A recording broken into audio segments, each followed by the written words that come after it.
Halo semuanya, Assalamualaikum warahmatullahi wabarakatuh. Salam sejahtera untuk kita semua. Bagaimana kabarnya? Semoga baik-baik saja dan mampu melaksanakan kegiatan pembelajaran dengan sebaik-baiknya. Pada video kali ini kita akan lanjutkan materi kita.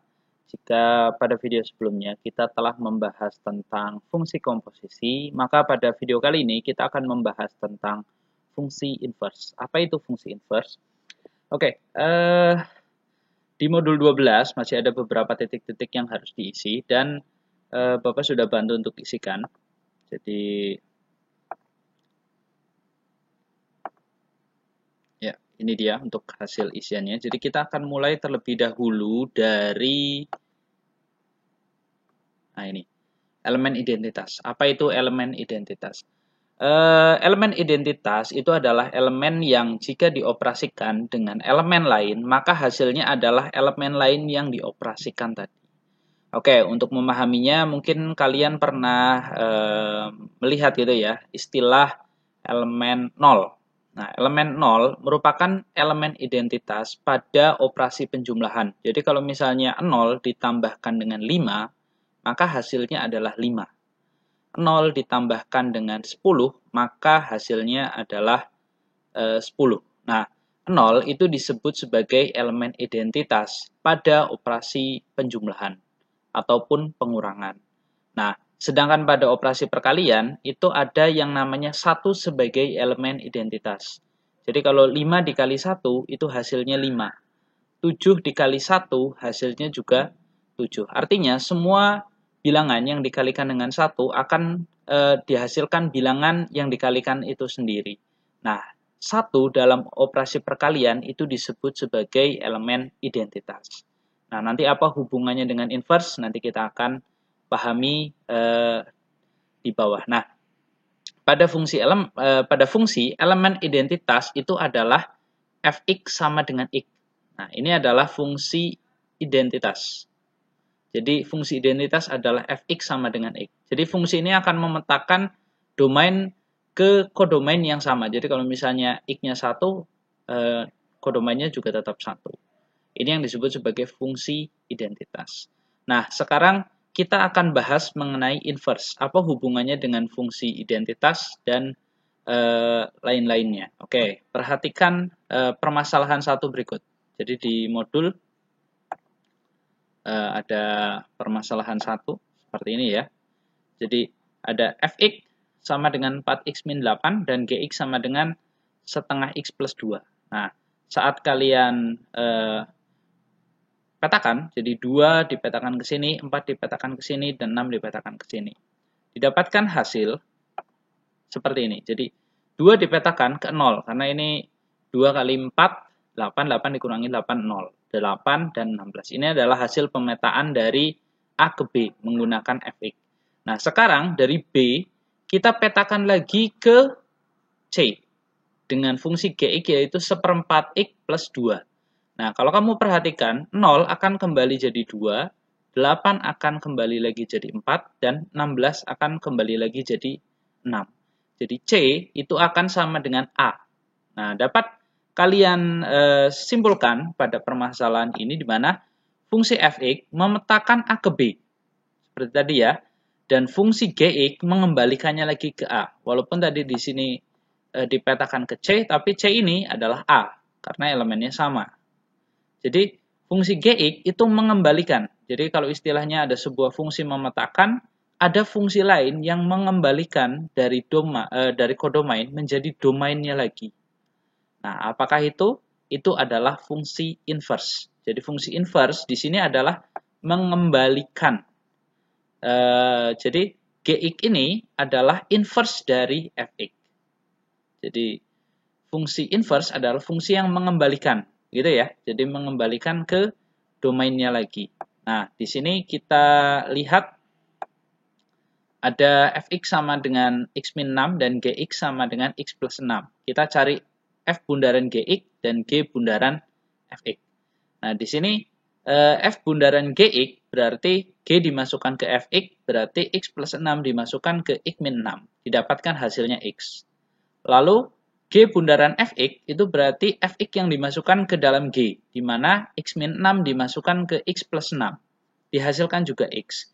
Nah, sehingga dapat disimpulkan bahwa F bundaran Gx itu X dan G bundaran Fx itu X. Artinya Fx dan Gx itu saling inverse.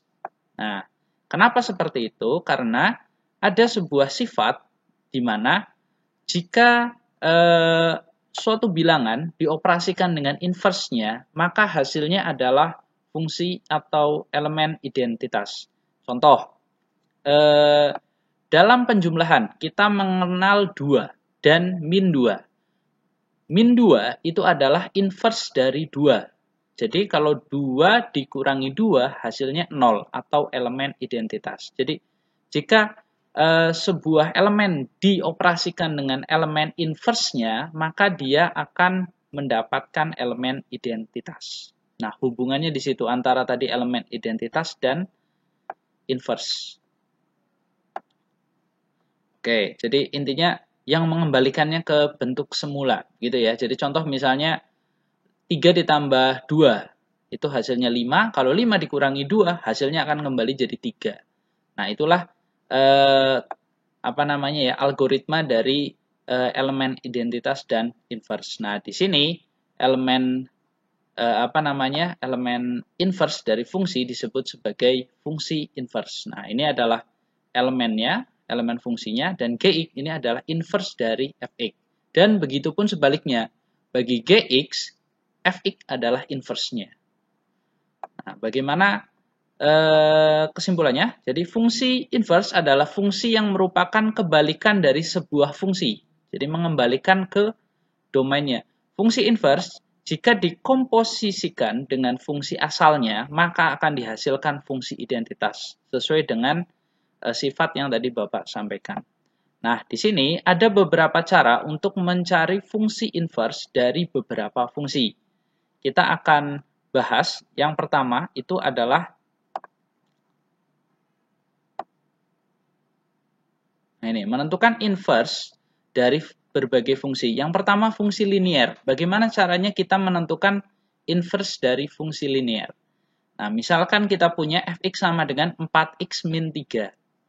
Nah, misalkan fx adalah y, sehingga kita dapatkan y sama dengan 4x min 3. Jadi, untuk menentukan inverse suatu fungsi, langkah pertama adalah mengubah fx menjadi y. Jadi, fx ini kamu ganti jadi y. Y sama dengan 4x min 3. Langkah selanjutnya adalah pindah ruaskan segala jenis koefisien dan konstanta. Sehingga nanti di satu titik atau di satu sisi itu hanya terdapat X saja. Sisanya hanya X saja. Sisakan X saja. Nah, di sini adalah Y sama dengan 4X min 3. Nah, lalu min 3 kita pindah ruaskan, sehingga nanti Y plus 3 sama dengan 4X. Nah, artinya konstanta sudah pindah. Selanjutnya, koefisiennya kita pindahkan juga menjadi pembagian. Jadi, Y plus 3 per 4 sama dengan X. Nah, nanti kalian harus bisa membuat hanya di satu sisi tersisa X saja, tidak tersisa yang lain. Maka kalau sudah bentuknya X di satu sisi, maka kalian sudah bisa menemukan inverse dari fungsi tersebut. Nah, di sini setelah satu sisi hanya tertinggal X saja dan tidak ada X yang lain, maka susun menjadi fungsi dengan mengganti Y ini ya, mengganti X menjadi F. Nah, ini adalah simbol dari inverse. Jadi F pangkat min 1 X itu dibaca sebagai F inverse X. Dan Y menjadi X. Sehingga kalau tadi kan di sini X ini kita ganti jadi F inverse X sama dengan Y-nya kamu ganti jadi X. X plus 3 per 4. Atau F inverse X sama dengan 1/4 X plus 3 per 4. Nah, itu adalah cara untuk menentukan fungsi inverse dari fungsi linear. Bapak ulangi. Jadi dimulai dengan mengganti Fx-nya menjadi Y. Lalu kemudian dipindah ruaskan semua koefisien dan konstanta agar hanya tersisa X saja di satu sisi. Setelah itu X-nya kamu ganti jadi F inverse X dan Y-nya kamu gantikan jadi X. Maka kamu akan menemukan F inverse X. Seperti itu. Itu untuk fungsi linear. Lalu yang kedua, bagaimana untuk fungsi kuadrat? Nah, pada fungsi kuadrat nanti kita akan menggunakan suatu metode yang disebut sebagai melengkapkan kuadrat sempurna. Bagaimana caranya? Begini. Nah, misalkan kita punya fx sama dengan x kuadrat plus 6x plus 8. Oke. Selanjutnya, kita akan menentukan D terlebih dahulu. Apa itu D? D itu adalah B per 2 kuadrat.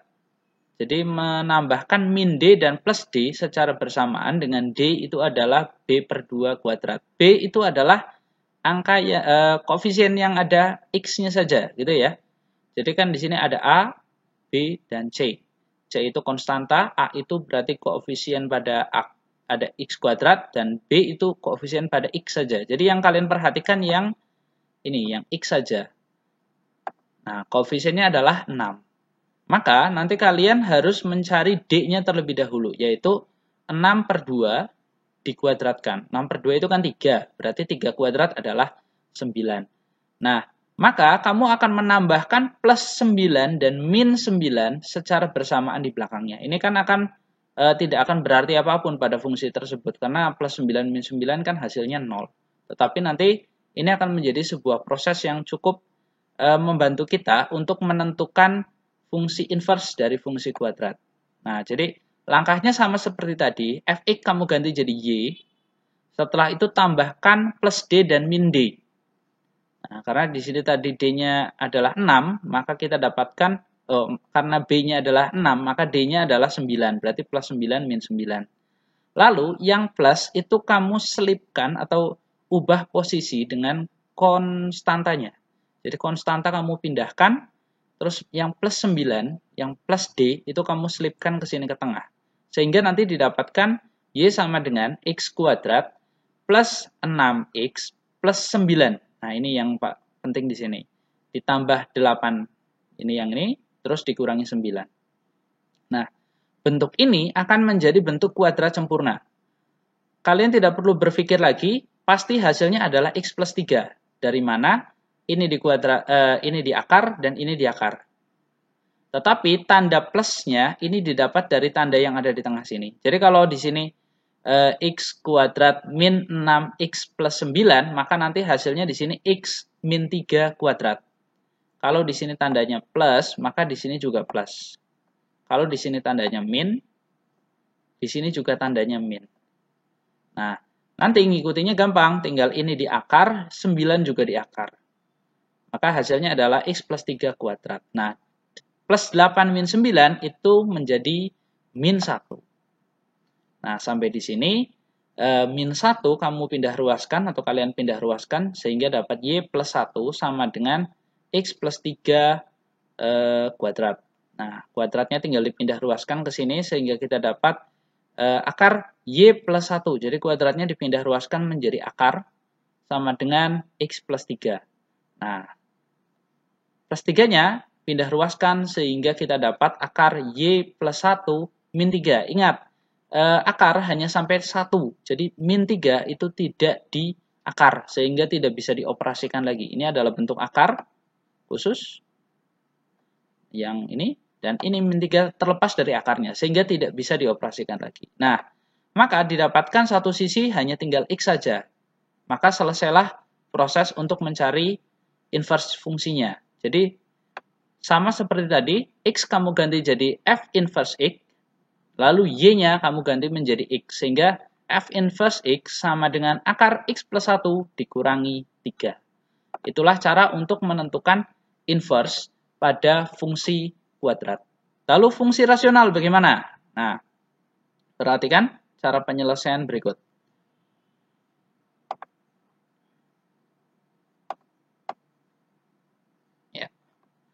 Jadi caranya sama seperti tadi, di mana kita ganti dulu fx-nya menjadi y. Seperti ini. Nah, bagian bawah ini dikalikan ke atas ini. Jadi kita dapatkan y kurung buka 2x plus 6 kurung tutup sama dengan 4x min 5. Gitu ya. Jadi ini tinggal dipindah ruaskan ke sini. Lalu dikali silangkan. Jadi ini kali. Sehingga kita dapat 2xy plus 6y sama dengan 4x min 5. Setelah itu Nah, ini yang penting di sini adalah tukar posisi X dan Y. Jadi X-nya pindahkan ke sana, jadi min 4X, plus 6Y pindah ruaskan ke sebelah kanan, jadi min 6Y, min 5, seperti ini. Nah, karena di sini ada X, kita bisa keluarkan jadi X dalam kurung 2Y min 4. Ini kan dua-duanya memiliki X. Sehingga kita bisa sederhanakan menjadi bentuk seperti ini. X-nya dikeluarkan. Nah, setelah itu, ini kita pindah ruaskan ke bawah. Gitu ya. Jadi, kalau tadi di sini ini dinaikkan ke atas, nah posisi ini dikembalikan. Jadi, ini ditukar ke bawah sini. Jadi, pembagian. Sehingga kita dapat X sama dengan min 6Y min 5 per 2Y min 4. Nah, berarti kan satu sisi sudah tersisa hanya X saja. Kita ganti seperti tadi. F inverse X sama dengan min 6X min 5 per 2X min 4. Itu untuk fungsi rasional. Bagaimana dengan fungsi akar? Nah, fungsi akar sebenarnya hampir sama dengan fungsi kuadrat. Jadi, seperti contoh yang ini. Fx sama dengan akar 3X plus 5. Berarti kan kita ubah jadi Y. Nah, akarnya kita pindah ruaskan jadi kuadrat. Plus 5 kita pindah ruaskan jadi min 5. Lalu 3-nya jadikan pembagian. Jadi Y kuadrat min 5 per 3 sama dengan X. Setelah itu ganti seperti tadi. F inverse X sama dengan X kuadrat min 5 per 3. Itu untuk akar yang bentuk linier. Kalau bentuk kuadrat, sama seperti tadi. Jadi diubah jadi Y. Lalu dipindahkan ke sini. Y kuadrat. Terus setelah itu, kalian bisa membuat kuadrat sempurna. Jadi langkahnya sebelah sini akan sama seperti contoh nomor 2, di mana kita tentukan B-nya dulu. B di sini kan min 4 gitu ya. Berarti min 4 dibagi 2 itu adalah min 2. Min 2 dikuadratkan itu adalah 4. Nah, berarti nanti di sini plus 4, min 4. Yang plus 4 itu dipindahkan ke sini, di switch gitu ya. 5-nya geser. Sehingga nanti X kuadrat min 4 plus 4 plus 5 min 4. Nah, ini hasilnya adalah 1. Gitu ya, plus 5 min 4. Nah, sedangkan yang di dalam kurung seperti tadi yang Bapak sudah jelaskan, kalau tanda tengahnya min, berarti nanti di sini juga min. X kuadrat di akar itu X, 4 di akar itu 2. Sehingga nanti kita dapatkan X min 2 kuadrat. Setelah itu langkahnya sama seperti tadi, tinggal dipindahkan saja. Ini plus 1 jadi min 1. Terus kuadratnya pindah ruaskan jadi akar. Nah, setelah itu di sini ada min 2. Min 2 dipindah ruaskan jadi plus 2. Sehingga nanti di sini hanya tersisa X saja. Dan setelah itu sama halnya seperti tadi, kita ubah X-nya menjadi F inverse X dan Y-nya kita ganti jadi X. Sama dengan X kuadrat min 1 plus 2. Ingat, plus 2 itu bukan bagian dari akar. Karena akar itu hanya sampai dengan 1. Min 1 ini loh. Saat di kuadrat pindah ruaskan hanya ada Y kuadrat min 1. Maka yang di akar hanya Y kuadrat min 1. Nah, sedangkan 2 plus 2-nya didapatkan dari perpindahan min 2 sini ke sini. Sehingga nanti tidak mengubah bentuk. Tidak berubah jadi akar gitu ya. Dia tetap dalam satu akar yang berbeda. Ataupun tidak masuk dalam akar. Oke, seperti itu. Itu untuk fungsi kuadrat. Fungsi rasional dan fungsi kuadrat. Nah, di sini ada beberapa sifat fungsi. Ada beberapa sifat-sifat fungsi yang bisa nanti kalian pelajari, yaitu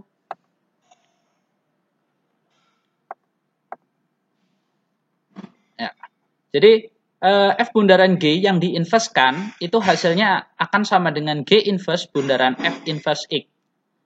Begitupun kalau F bundaran G bundaran H, maka dibalik. Jadi H inverse bundaran G inverse bundaran F inverse X.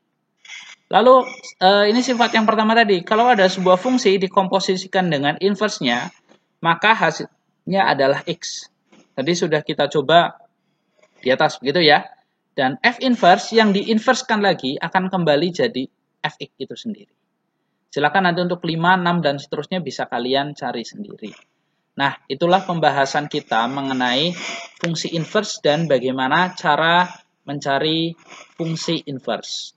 Semoga bermanfaat. Sampai jumpa lagi pada video selanjutnya. Dan di video selanjutnya nanti kita akan mempelajari tentang kita penggunaan fungsi inverse. Jadi inverse itu nanti ada fungsinya tersendiri gitu ya. Beberapa kegunaan lah dari fungsi inverse pada fungsi komposisi. Oke, mungkin itu saja. Sampai jumpa lagi pada video selanjutnya. Semoga video ini bermanfaat untuk kalian dan bisa memberikan banyak manfaat untuk kalian.